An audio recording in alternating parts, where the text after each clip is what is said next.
My name is Carissa Cunningham. I'm Portland born and raised, hence the Birkenstocks. Don't worry, I will never wear socks with them. Got to draw the line somewhere. But today we're going to go on a road trip to one of my all-time favorite places.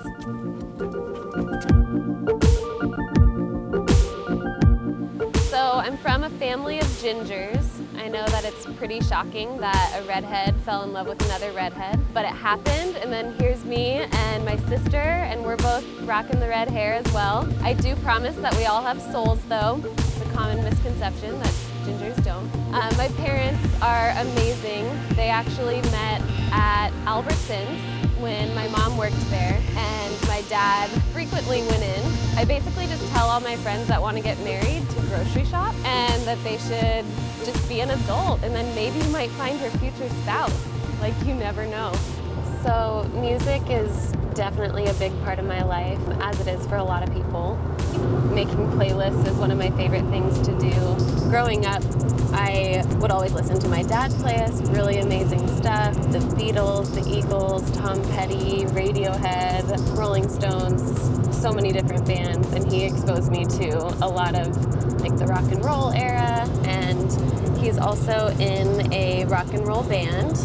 They're called the Rock Hounds. They play a bunch of cover songs of all of their favorite old bands, and one of my all-time favorite things to do is just to sit in our living room and listen to music with my dad. I'm crazy about Blind Pilot and Alt J, and RKS is one of my new favorites. It's just like so important to me. Like any season of my life, I usually attach to a band or a song, and that's just always been something that I do throughout the shifting seasons.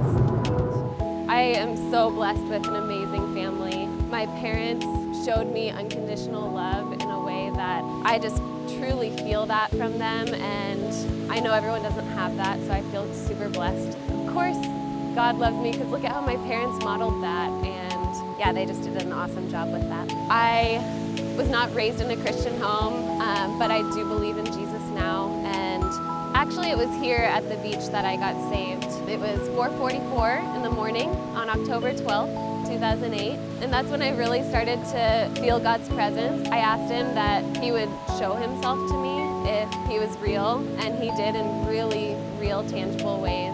The way that he loves, it's like it all makes sense. Like the beauty of the beach when I'm on that hike, or when I'm listening to that song that makes you feel just so much joy. That's like what his love does to me, and it just makes it all make sense. Welcome to one of my favorite places on earth. This is called the Pig Farm. We grew up coming here basically every single weekend. My mom's really good friend growing up, her parents were teachers down in California, and they would come up here every summer, and they finally decided to buy some land, so they bought a pig farm. And when they told all their friends in California that they had bought a pig farm, they all just thought that was the funniest thing. And even though it's no longer a pig farm, they tore it down and built this amazing house that overlooks the estuary. All their friends still kept up the tradition, and yeah, it's incredible. And it was so cool being able to grow up, and we just had the like science of just packing all of our things on Friday and leaving as soon as school was out. We would come here all the time. If I didn't come here for a few weeks, I would start to just get this ache in my heart to come here, and then it's like I get down here and I can breathe again, because it's just so relaxing, so miraculous for a kid to be able to grow up playing here, having this be their playground. It was just amazing and irreplaceable. So now we're gonna go on the hike that I always went on growing up. It leads around this estuary to the beach, and it's about 1.5 miles long. It's just, as you'll see, beautiful land. There's been so much stuff that has happened over the years. They almost built a housing development there, and then they almost built a golf course, and we were obviously devastated to hear that that might be happening. But the latest thing is it's going to be Oregon's newest state park. So other people get to enjoy it, and the land gets to be preserved, and it's honestly the best situation that it could have been. So come on. So you might have noticed that I have a tattoo. It signifies my extreme love for my older sister. She is my best friend, and we have so much fun together, share a lot of life with each other. And we were about to go hiking one day a couple years ago, and we decided to get some beers instead. And as we were getting the beer, we decided to get those sister tattoos that we had always been talking about.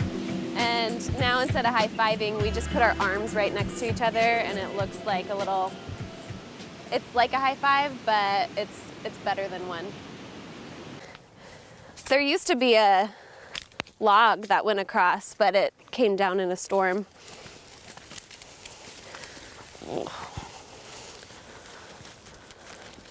Oh, wow. Wow. I guess it is Oregon State Park now. It used to not have this gravel. This is weird.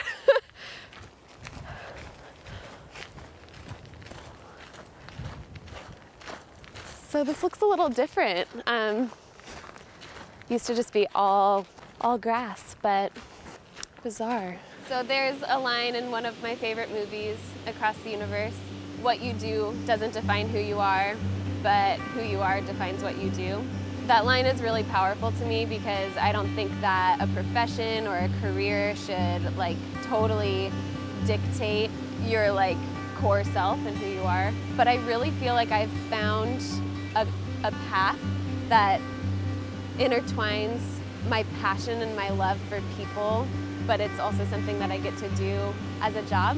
I'm studying speech-language pathology at Portland State University. My desire is to help people find their voice through that. So I will be helping either children or adults with their speech impairments, whether it is a child who has a severe stutter or autism and another language disorder, like on top of that, or I can work with adults with aphasia or adults who've had strokes or traumatic brain injuries, and I get to help them learn how to communicate and how to talk again.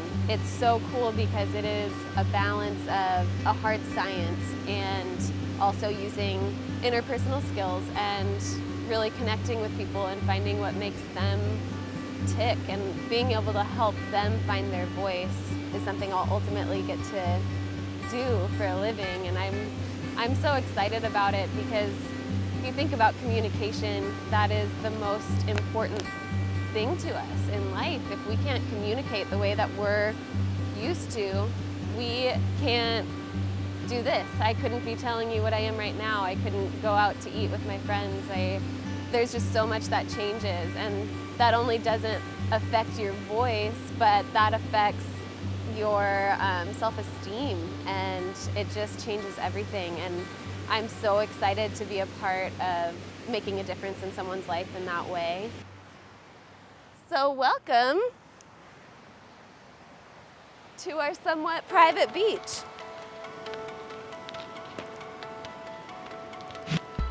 Do you see this day right now?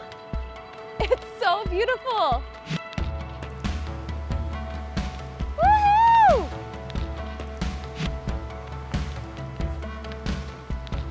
Before I even knew what speech pathology was, I think that my life still modeled someone who wants to help someone find their voice. In 3rd grade, I was best friends with a girl that had selective mutism.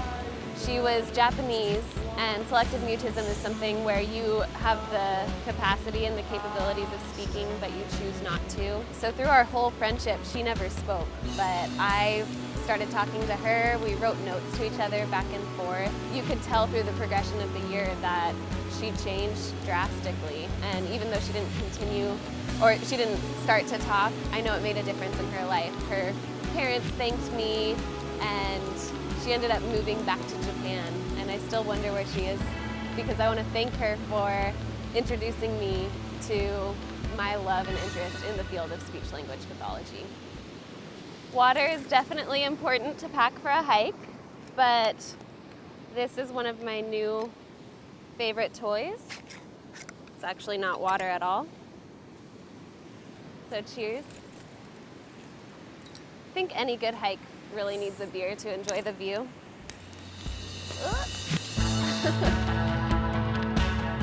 So when I talk about helping people find their voice, I mean that quite literally, but I also think there's a completely different parallel of your identity.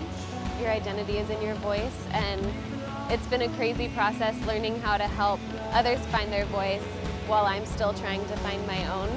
I'm just like anybody else. I go through extreme seasons of insecurity, and they're those insecurities that when you say them out loud, they sound stupid. You know, they're the ones that everyone has, like, oh, I'm unwanted, or other people don't love me the same way that I love them, and just those stupid lies from the enemy, basically. But I'm on this journey of figuring out who I am and where my identity comes from and what I was created to do.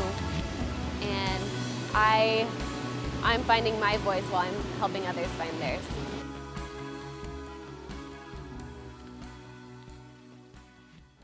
Here's my top 25 favorite artists. Here we go. Ben Folds, Sylvan Esso, Dr. Dog, Sigur Rós, Lord Huron, Tallest Man on Earth, The Decemberists, David Crosby, Coldplay, the old Coldplay, of course, Lumineers, Iron and Wine, Youth Lagoon, The Generationals, Saint Motel, Future Islands, Trampled by Turtles, Milky Chance, Shaky Graves, Flight Facilities, Brett Dennen, The Head and the Heart, Radiohead, Alt J, Rainbow Kitten, Surprise, The Beatles, and Blind Pilot. Could change tomorrow, never know.